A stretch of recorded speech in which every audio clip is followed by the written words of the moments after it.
자, 소비자 거주지 C 도시 인근에 A, B 두 도시가 있는데 B 할인점 있죠?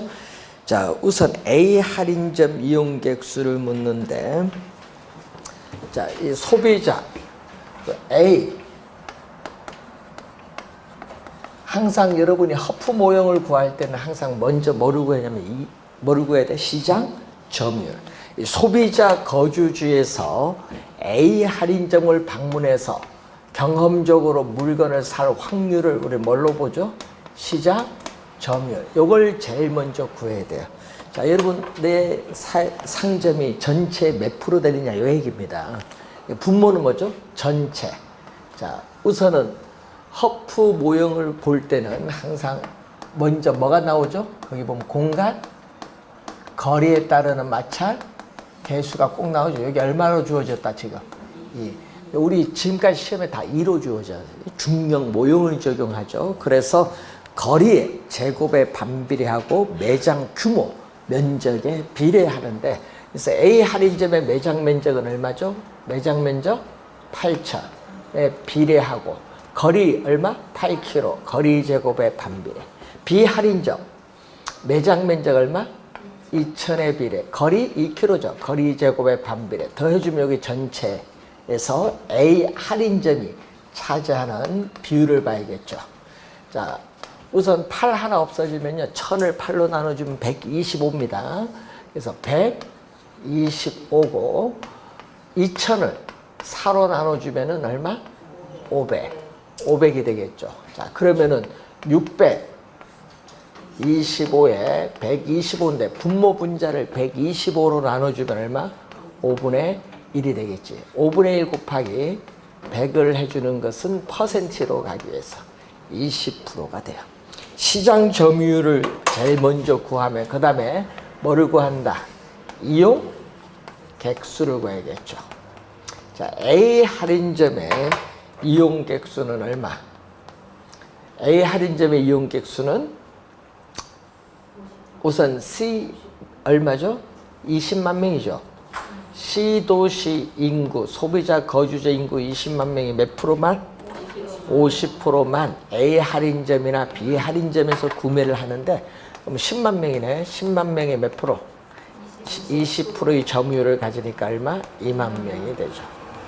자, 그러면은 이 A 할인점의 이용객 수, 이 A 할인점의 이용객 수는 C 도시 인구에 얼마가 되느냐, 이걸 묻는 거죠. 자, C 도시 인구 얼마? 20만 명에 A 할인점 이용객 수 얼마? 2만 명이 차지하는 비율. 100을 곱해주니까 몇 프로? 10%가 되겠죠. 10%. 그래서 2번이 정답이 됩니다. 그러니까 여러분이 이렇게 계산을 몇 번? 하나, 둘, 셋. 자, 요즘 이런 유형으로 이제 출제를 하겠죠. 3번 정도.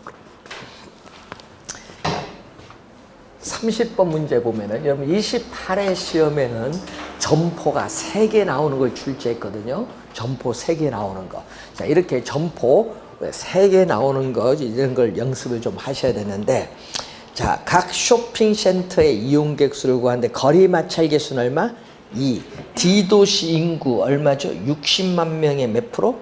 40%가 위 쇼핑센터의 이용객 수 60만 명의 40% 하면은 24만 명 되겠네요.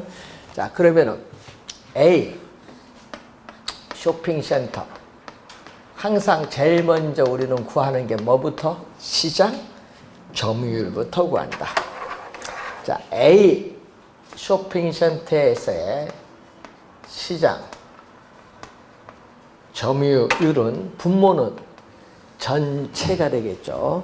자, A 쇼핑센터의 매장 면적 얼마죠? 4,000에 거리 10km, 거리의 제곱에 반비례. B 쇼핑센터 매장 면적 얼마? 만인데 거리 5km, 거리 제곱에 반비례. C 쇼핑센터 매장 면적 2만, 근데 거리 10km, 거리 제곱에 반비례를 하겠지.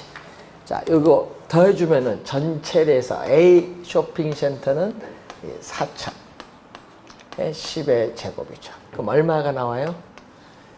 100이니까 40이 나오겠죠. 여기는 얼마?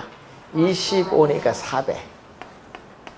여기는 200. 그러면 200이니까 600?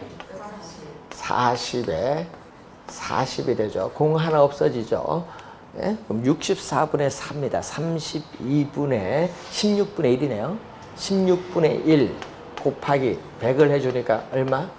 6.25%. 16분의 1이니까 6.25%. 그러면은 이 쇼핑센터의 시장 점유율을 구했으니까 두 번째는 뭐를 구해야 된다? 이용 객수를 구해야겠지. 이용 객수. 이용 객수는 지금 몇만 명? 우리는 24만 명. 60만 명의 40%인 24만 명 중에 몇 프로를 차지한다? 6.25%니까 얼마가 되죠? 15,000명이 우리는 A 쇼핑센터의 이용 객수. 그럼 B 쇼핑센터는? 자, B 쇼핑센터에 뭐를 구한다? 시장 점유율. 시장 점유율은 분모는 똑같죠? 분모는 같을 거 아니에요. 이거 다 더하는 거니까. 얼마? 640. 이번은 B니까 요거죠? 얼마? 400. 41대보다 공 하나 더 붙었잖아요. 그러면 얼마요? 62.5%가 되겠죠. 공 하나 더 붙었으니까. 62.5%. 그러면은 이용객수는 공 하나 더 붙었으니까 15,000명이 얼마? 공 하나 더 붙으면 15만 명. 그러면은 24만 명 중에 15만 명 얼마? 15,000, 16만 5천 명을 뺀 나머지 7만 5천 명이 뭐다? C 쇼핑센터의 이용객수. 1번 정답. 그래서 여러분 하나만 정확히 구하면은 그 다음은 좀 쉬워요.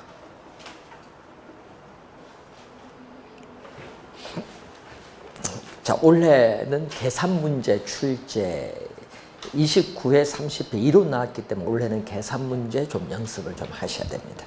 자, 31번 시장 분석에 관한 설명으로 틀린 것은, 자, 소매 점포 개설을 위한 시장 분석을 할 때는 항상 넓은 곳에서 좁은 곳으로 와야 돼. 그래서 제일 먼저 뭐 시장을 선택을 먼저 해요.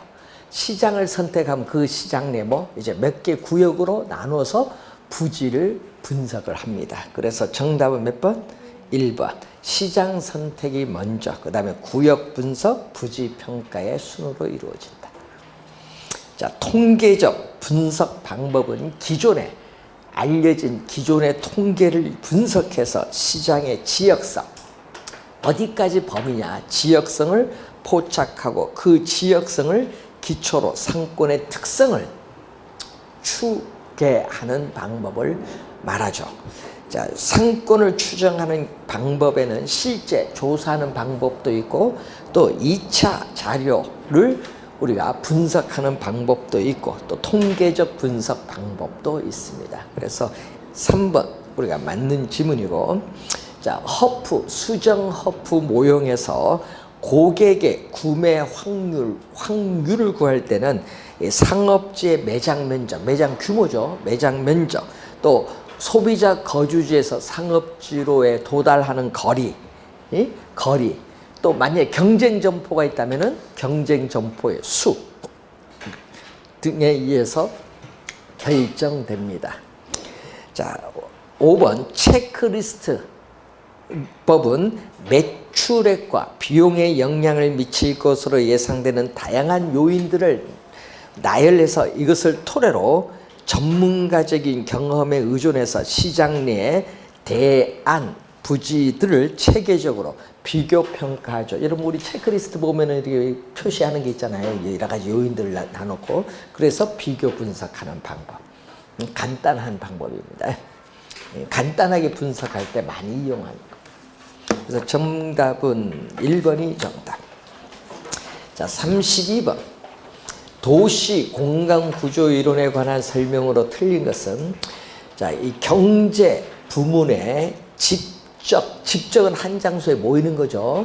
이 집적화에 따르는 이익이 시간적, 공간적으로 누적된 인과 과정, 원인 결과 인과 과정을 통해서 낙후된 지역까지 파급되다고 보는데, 여러분 1번은 요거 얘기.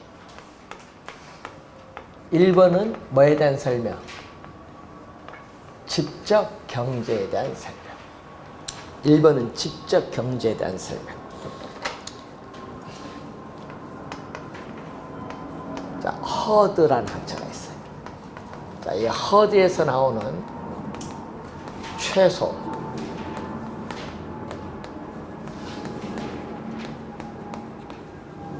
자, 허드에서 나오는 최소 마찰 비용 이론은 도시가 성장할 때는 어떻게 돼? 모든 방향으로 동심원상으로 균일하게 성장하는 것이 아니라 어떻게 돼요?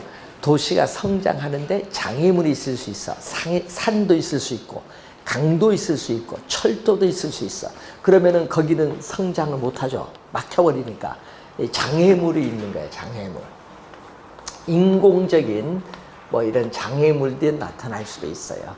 그래서 이러한 장애물이 적은 방향, 그러면 장애물이 적은 방향, 반대로 얘기하면 매력이 좋은 방향으로 도시는 뭐한다? 성장하는데 그게 정형화되어 있지 않다. 예? 장애물이 이 적은 방향으로 우리는 성장을 하는데 그 성장을 하는데 형태가 없어요. 뭐죠? 정해지지 않았다. 부정형의 형태로 도시가 성장하는 이론을 누구? 최소 마찰 비용 이론이라고 해요. 그래서 1번 정답. 2번 올해 출제 가능성이 좀 높거든요. 2번 질문 윌리엄 알론소에서 나타나는 입찰 지대 곡선. 올해 출제가 예상되는 또 중요한 용어예요. 입찰지대 곡선은 이런 의미겠죠. 자, 도심에서 거리가 멀어지는데 문제는 우리는 도시 내에서 각 산업에 있어서 우리는 지대를 지불할 용의가 있는 곡선. A 산업, B 산업, C 산업 이렇게 주어지겠죠. 자, 이렇게 주어졌을 때 각 산업에 지대 지불할 용의가 있는데 가장 높은 도심으로부터 거리가 멀어질수록 가장 높은 여기까지는 뭐요? A 산업의 토지는 배분이 되고 여기서부터는 누구에게? B 산업에 배분돼요. 여기는 누구? C 산업에 배분되는데 이렇게 가장 높은 이런 지대 부분을 연결한 포락선. 이 포락선을 뭐라고 한다? 입찰 지대 곡선이다. 개념 원래 중요합니다. 가장 높은의 밑줄. 자, 해리스 울만의 다핵심 이론은 서로 유사한 활동은 뭐한다? 서로 유사한 활동은 직접 함으로써 이익을 추구하죠. 네, 직접 지향성을 추구합니다. 맞는 질문. 버제스의 동심원 이론은 친이 경쟁, 천의의 과정을 수반하는 생태학적인 논리에 기반을 두고 있죠. 그래서 여러분 최초 나온 이론이죠. 1925년에 나타난 버제스의 동심의 이론인데 최초의 이론이에요. 그래서 시험 문제, 그래서 많이는 작년에도 출제했죠. 뭐 미국에 뭐를 대상으로? 시카고를 대상으로 하는데 도시의 공간 구조의 형성. 여러분 도시의 공간 구조의 형성을 무슨 입장에서? 도시 생태학 관점. 도시 생태학 관점인데 그래서 도시의 공간 구조의 형성이 도심에서 거주지가 분화가 됨에 따라 뭐가 나오죠? 지금 나온 친위, 경쟁, 천이의 과정으로 거주지가 분화되는 현상을 설명을 하고 있다 이 얘기예요. 그래서 버제스 이론입니다. 자, 그리고 호이트의 선형 이론은 도시 공간의 성장 및 분화가 주요 교통 노선이 포인트죠. 교통망, 교통 노선을 따라 확대되면서 나타나는데 그 모양을 무슨 모양? 부채꼴 모양. 자, 이 원을 변형했죠. 자, 이 동심원을 그러니까 변형해서 나타나는데 1939년에 나타나죠. 그래서 미국의 142개의 도시에 상세한 주택 임대자를 수집해서 분석한 모형이야. 그래서 이 나온 게 호이트의 무슨 이론? 선형 이론인데, 그래서 주요 교통 노선을 따라서 선형 무슨 모양으로? 부채꼴 모양. 이게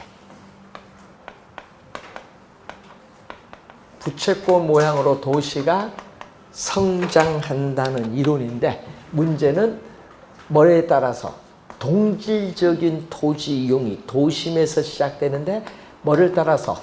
교통망을 따라서 도시가 성장을 하는데 그 모양이 부채꼴 모양을 띠고 있다라는 거. 자, 5번 맞는 질문을 내겠습니다. 자, 33번 또 틀린 건데, 버제스의 동심원 이론은 도시 이 생태학적인 관점에서 접근을 합니다. 맞고, 자, 해리스 울만의 다핵심 이론은 도시가 그 도시 내에서도 수개 여러 개의 핵심이 형성되면서 성장한다는 이론이죠. 그래서 우리는 버제스의 동심원 이론과 호이트의 선형 이론 두 이론의 장점을 수용해서 나타난 이론이에요. 그래서 해리스와 울만의 핵심이, 여기는 핵심이 하나, 단핵이고 여기는 핵심이 여러 개. 도심의 기능이 전문적으로 분화됨에 따라서 도심, 부도심이 나타나는 거죠. 그래서 대도시나 거래도시 설명에 적합한 모형이 다핵심이론. 자, 이때 다핵을 발생시키는 요인이 가끔 이제 시험 지문에 여기 나오는 거죠. 4가지. 예? 아까 하나 배웠죠. 유사한 활동은 직접 지향성, 아까 하나 배웠어요.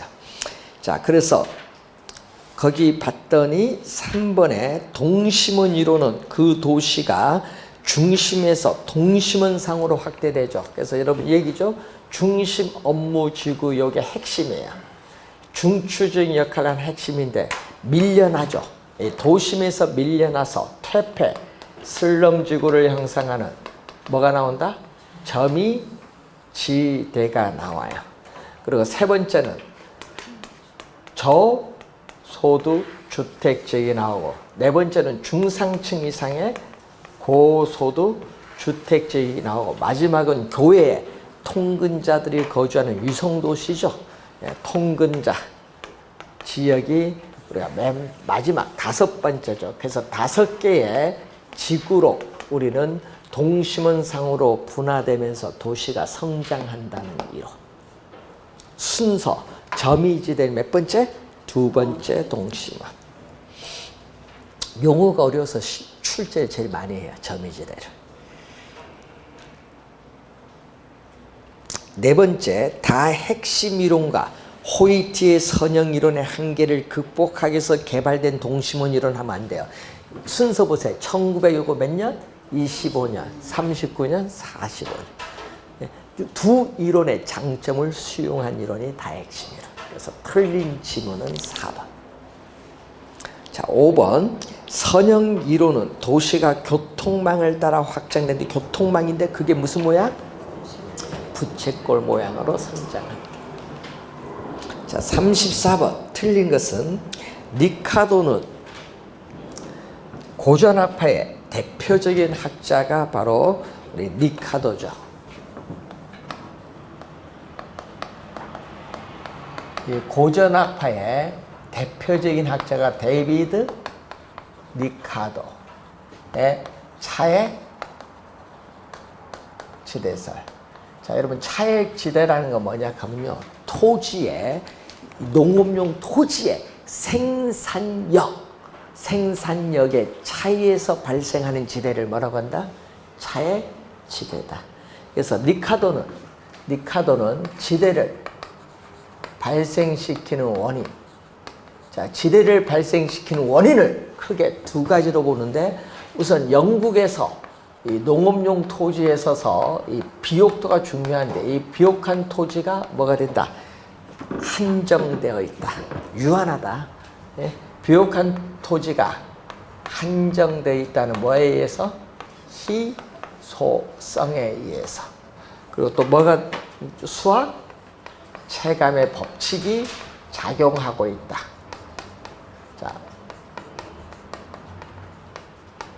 요 두 가지를 우리는 대표적으로 보죠. 1번 맞는 지문이 되겠고, 2번 알프레드 마샬인데, 이 신고전학파의 대표적인 학자인 알프레드 마샬인데, 마샬은요 이 고전학파의 지대의 개념, 이 고전학파의 지대의 개념을 확대했어요. 확대해서 나타난 개념을 뭐라고 한다? 준지대. 앞에 준자를 붙여. 고전학파의 지대의 개념을 확대해서 나타난 준지대. 준지대는요 일시적이야. 영구적이 아닙니다. 영구적이 아니에요. 일시적. 일시적인데 어디에 성립한다? 단기에 성립을 하는 거예요. 일시적, 단기에 성립하는데, 토지는 위치가 고정되어 어떻게 돼요? 이동할 수 없어요. 그렇기 때문에 이 토지 이외에 무슨 거죠? 고정. 토지 이외에 고정된 생산 요소, 대표적으로 뭐죠? 기계, 기구 등인데, 고정된 이 생산 요소에 대한 대가를 뭐라고 본다? 준지대라고 본다. 이게 2번 설명. 3번 알론소는 각 토지 이용은 최고의 통과라면 가장 높은 최고의 지대를 지불할 의사가 있는 용도의 토지는 할당, 배분된다고 보죠.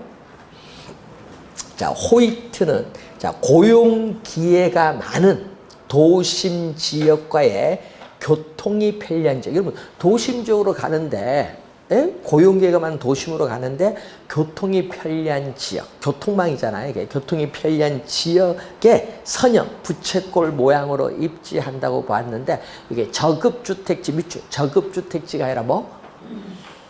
부채꼴 모양 선형 입지하는 거 뭐? 고급주택지. 고급주택지. 자, 도시의 여기 핵심이잖아요. 중심 업무지구, 이것도 핵심인데, 이렇게 교통을 축을 따라서 이렇게 도심에서 방사되는데, 이게 부채꼴 모양이에요. 그래서 도심, 고용기회가 많은 도심으로 가기 위해서는 교통이 편리한 지역에 주거를 선정해야 된다. 이게 바로 고급 주택지역이 이렇게 나오는 거지. 부채꼴 모양의 고급 주택지. 저급 주택지가 아니라 고급 주택지.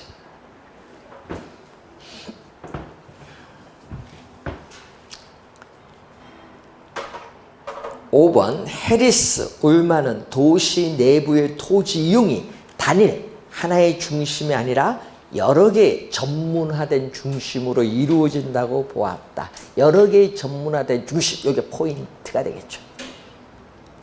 자, 35번 다음과 같은 지대 이론을 주장한 학자문데, 지대는 토지는 자연적으로 주어져 있는 물건이잖아요. 그래서 이런 자연적 기회를 이용하는 반대급부로서 토지 소유자에게 지불하는 대가를 뭐라고 한다? 지대라고 봤어요.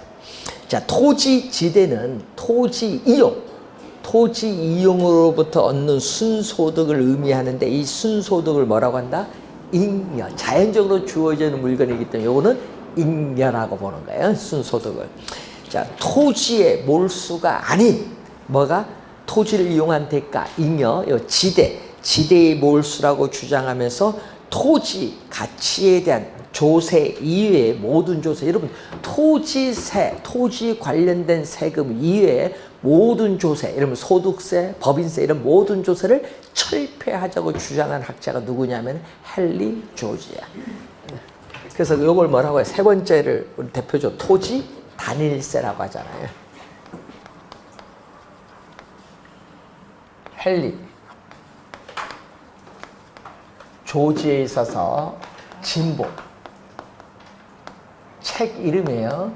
이 진보와 빈곤이라는 이 저서에서 뭐를 주장하느냐? 토지 단일세를 주장해.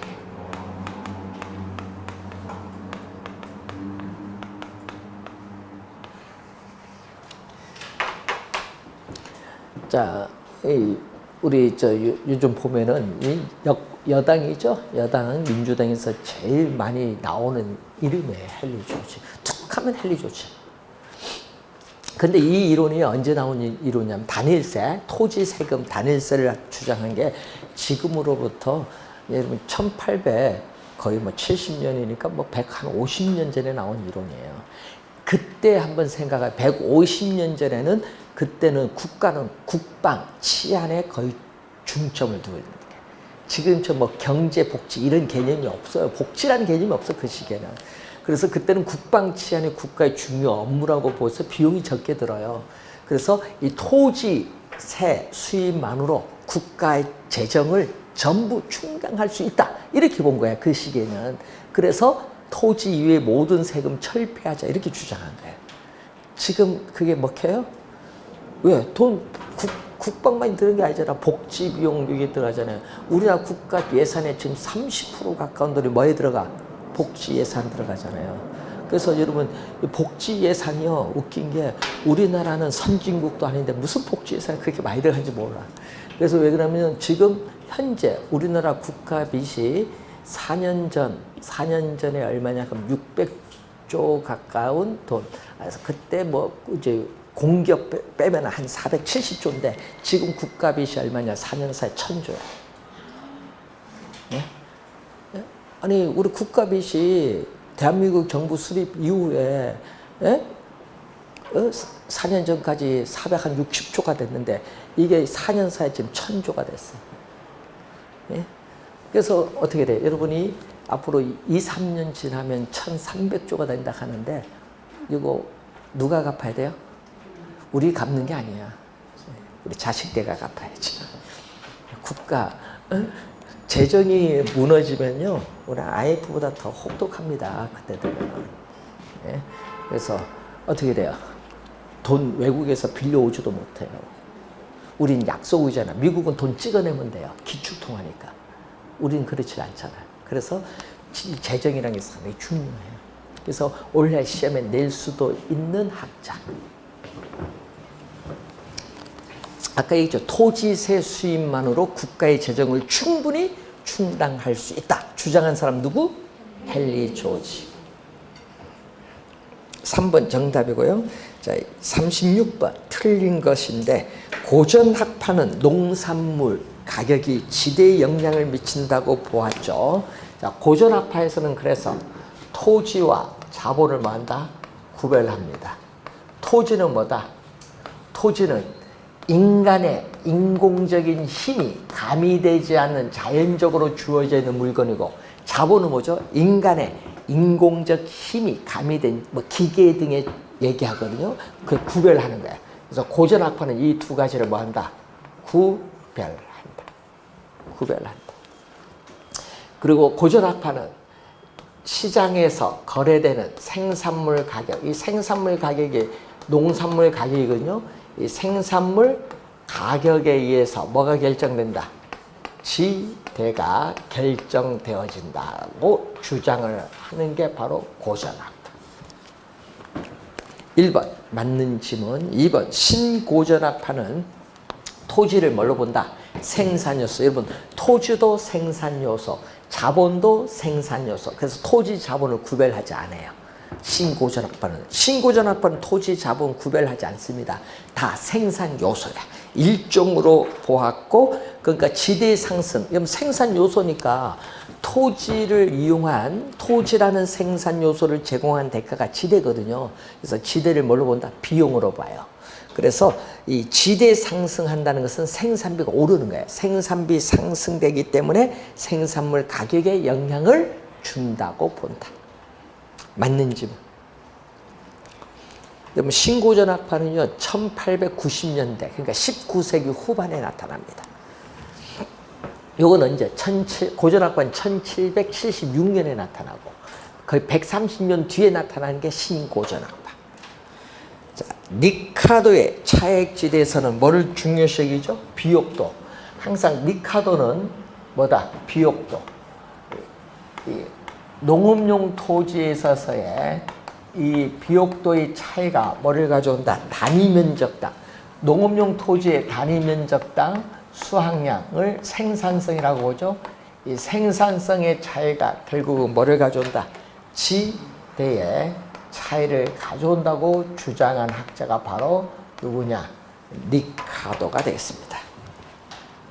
위치를 중요시하지는 않죠. 여러분이 리카도는요, 토지의 비옥도가 동일하면요, 지대도 동일해야 되는데 지대의 차이가 있어요. 이걸 설명 못해. 왜냐? 뭐를 경시했다? 리카도는 위치를 문제를 경시했다. 위치 문제를 경시했다. 중시하지 않은 거예요. 리카도는. 자, 4번. 그래서 튀네는 뭘로 나오죠? 그래서 튀네는 리카도는 위치를 경시했잖아요. 이 리카도가 주장한 이론에 뭐를 중시했냐면은 위치를 첨가를 한 거예요. 그래서 지대는 토지의 비옥도만이 아닌 요 위치에 따라 지대의 차이가 발생한다는 무슨 개념? 위치, 지대의 개념을 통해서 현대적 측면에서의 입지 이론을 제공한 학자입니다.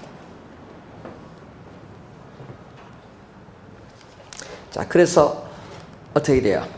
튀네는 한 계지 안에서 두 농업용 토지의 거래 차이에 따른 두 농업용 토지의 거래 차이에 따른 수송비 차이가 뭐를 가져온다? 지대의 차이를 가져온다고 주장한 학자가 바로 누구다? 튀넨이다. 튀넨. 자, 리카도의 차액지대에서는 한 계지. 자, 여러분이 토지 비옥도가 낮은 토지를 뭐라고 보냐 하면요, 열등지라고 해. 자, 열등지 중에 열등지를 최열등지인데 이 최열등지를 우리는 한 계지로 보죠. 그래서 한 계지는 토지의 생산성이 가장 낮은 토지야. 토지 생산성이 가장 낮은 토지이고 시장에서 거래되는 생산물 가격과 생산물을 생산하는 비용이 서로 같은 곳이 한 계지다. 근데 리카도는 뭘로 보죠? 리카도는 지대를 뭘로 보냐 하면요, 생산물 가격에서 뭐를 뺀 거? 생산 비용을 뺀 것을 우리는 지대라고 봐요. 그런데 리카도는 당연히 최열등지에서는 한 개 생산물 가격과 생산비가 같아. 요 두 개가 같으니까 지대는 얼마? 제로다. 그래서 리카도는 최열등지 한 개에서는 지대가 제로, 지대가 발생하지 않는다고 주장을 해요. 그런데 여기에 대해서 마르크스는, 자, 마르크스의 절대 지대에서는, 자본주의 사회에서는 토지를 소유하고 있다는 그 자체로 해서 발생하는 지대가 절대지대예요. 그러면 이 절대지대이기 때문에 아무리 한 계지 범위 밖에 있는 토지라 할지라도 토지 소유자가 돈 달라 요구하면 지불해야 된다. 한 계지에서도 뭐가 발생한다? 지대가 발생한다. 요거 시험에 많이 내거든요. 좀 주의해야 됩니다. 5번 정답.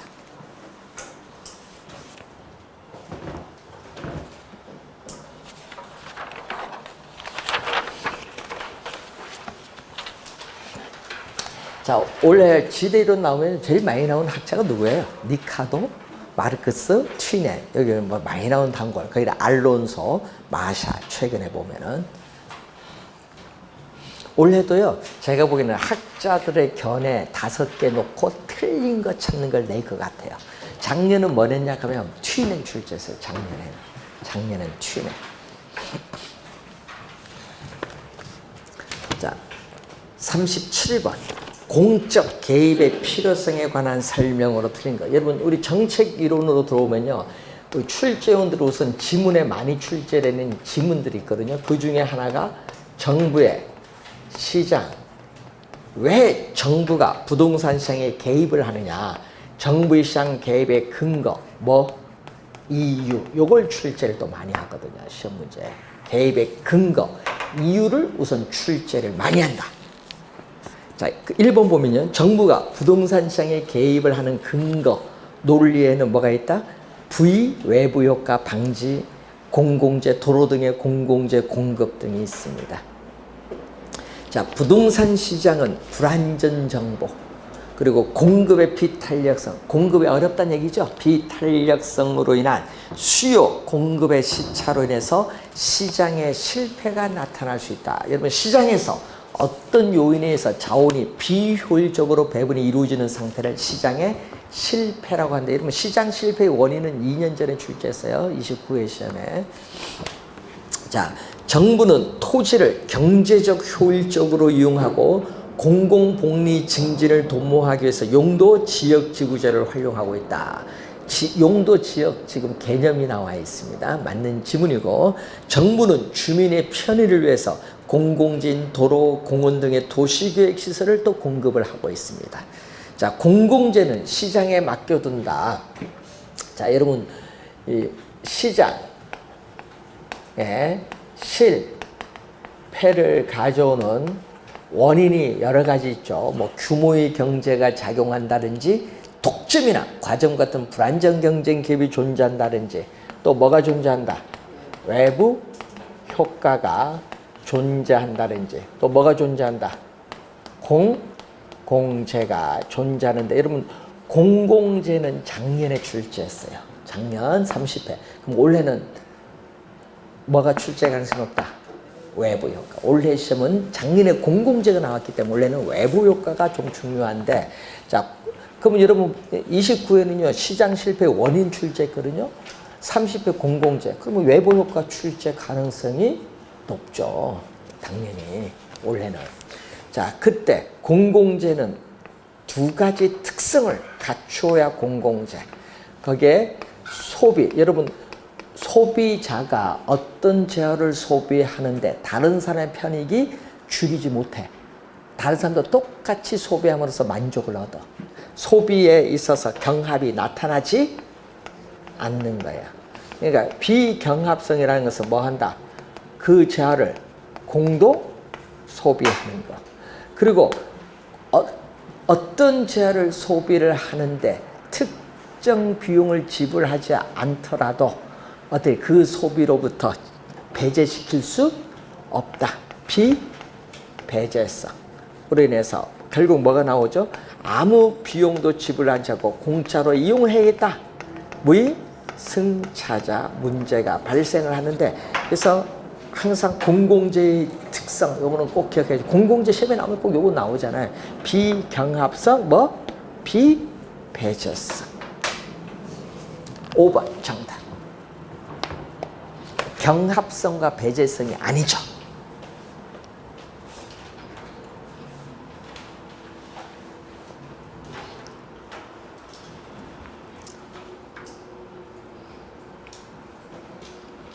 자, 외부 효과에 관련된 문제는 잠시 쉬고 시작하겠습니다.